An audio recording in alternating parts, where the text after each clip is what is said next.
I went from working a 9 to 5, thinking that that was just going to be my career, to now owning a $10 million business. I'm going to tell you my story, and hopefully you learn something from it when you're thinking about starting your own business. Hi, my name is Gillian. I'm one of the co-founders of Kiyoko Beauty. We're an online Asian beauty retailer based in Toronto, Canada. We've been around for about 5 years, and last year we hit our first $10 million year. Growing up, I was a good student. I come from a family of just normal 9 to 5ers. I'm the only entrepreneur in my family. Right after school, I worked in management consulting. I was just working a normal corporate job. I felt like I was getting really burnt out. And more importantly, I felt like I was bored. And there was this creative side of me that just wasn't getting any light of day in that job. Low-key management consulting is just building slides, and then you'll have a meeting to present the slides. And then afterwards, you'll have a debrief meeting about those slides. It was driving me crazy.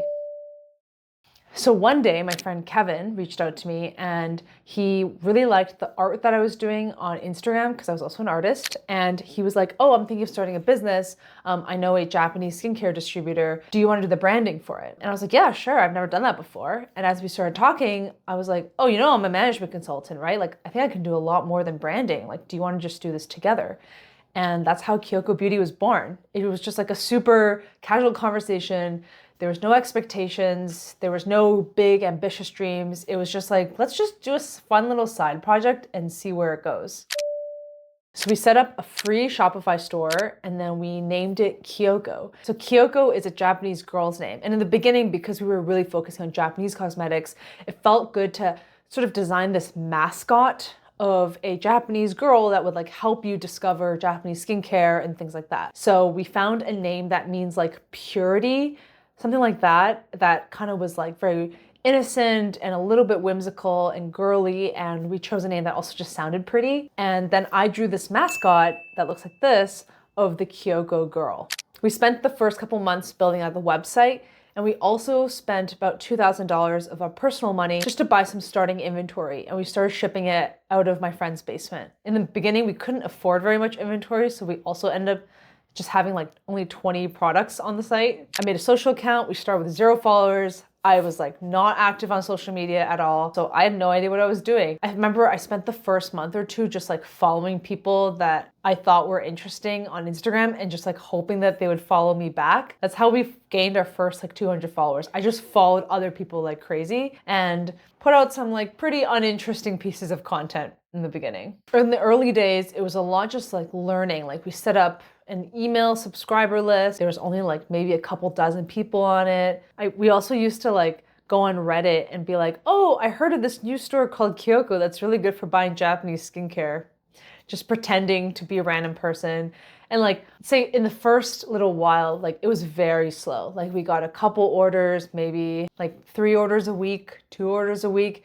And honestly, it was just kind of for fun, right? It wasn't that serious. So we were still working our 9 to 5s. We were still working our normal jobs, both of us. But then we started picking up a little bit of traction on social media. The orders went from 2 a week to 10 a week, and then it became 20 a week, and then just really slowly inched forward. The first year sort of quietly came and went, but then I hired 2 part-time students to start making social media content. And I was kind of I don't know, do whatever. I don't know anything about content, so I'm just gonna ship you guys some products and then just do whatever you want. And that single decision was the biggest life-changing decision, because TikTok was relatively new in North America.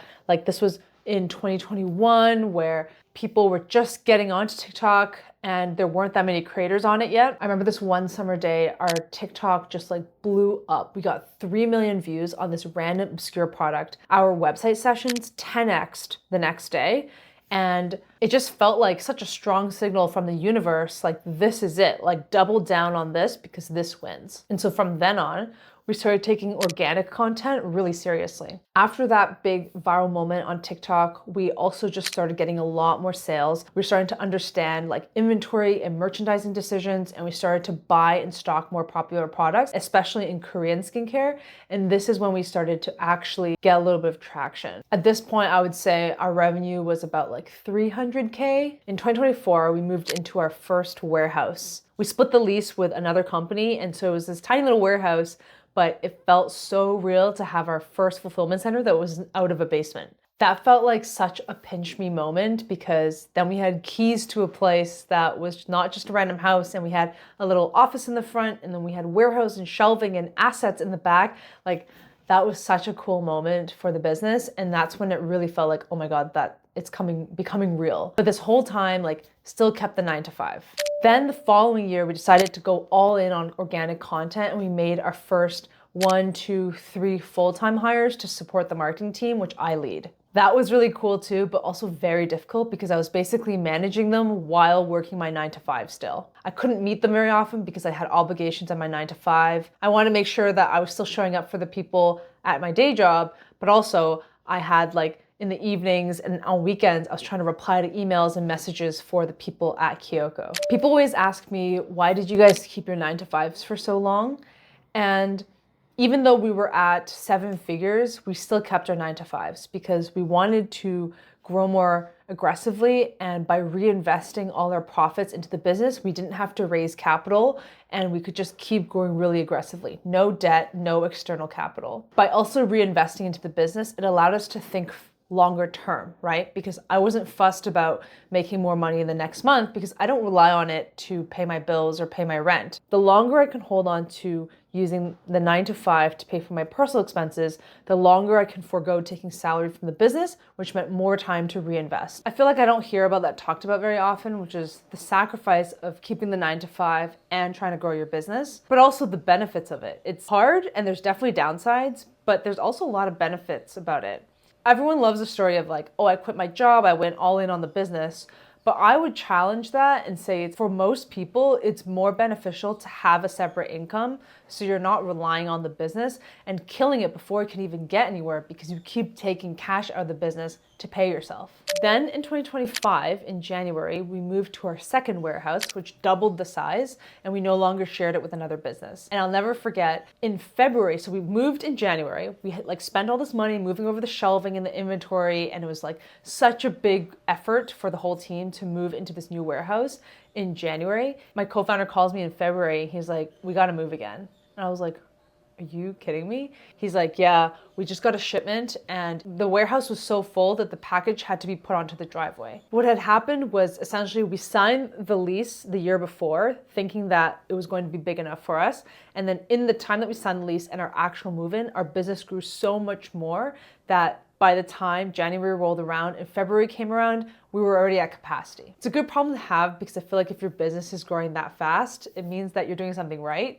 But it's also just tricky because you want to get into a warehouse that you can grow into, but you can't buy too big of a warehouse because then it's too expensive every month as you wait to fill up that capacity. As we kept growing, our social media continued to grow. We were hitting 150K on TikTok, then we hit 100K on Instagram. We also started YouTube Shorts, and content just really became our superpower. And to this day, we spend $0 on meta ads because we don't need to. So much of our top of funnel acquisition comes from organic content, and then we use bottom of funnel paid ads in terms of, like, Google, for example, in a way to convert high intent searchers at the end of that funnel. And so we've basically just replaced meta ads from an awareness perspective with, less than $1 cost per milli. Throughout the years, we also just kept being really tight and on top of merchandising. So we always made sure that we were carrying the most hot products, the hottest brands from Korea and Japan, and making sure that we're keeping super careful eye on trends and ensuring that we were always being relevant in both our social media and our retail offerings. On a personal note, last year when I started becoming a little bit more public about owning this company, I got to just experience so much community and I really got to connect with other founders, and that has been like a really life-changing set of experiences for me. I went to my first conference in Toronto, and then the following year I was invited back as a speaker at that conference, which was really cool. I got interviewed by Elle Canada. I got interviewed for multiple podcasts. I've met other incredible founders ranging in size from like a brand new founder to a literal billionaire. And all of these people are genuinely my friends and part of my community that I can just learn with and share stories with as other founders. And unlocking that community and network of people for me has been really, really special. So if you're a business owner, I have 3 pieces of advice for you. I think first is that from the very beginning, you have to design systems and processes in your company that scale.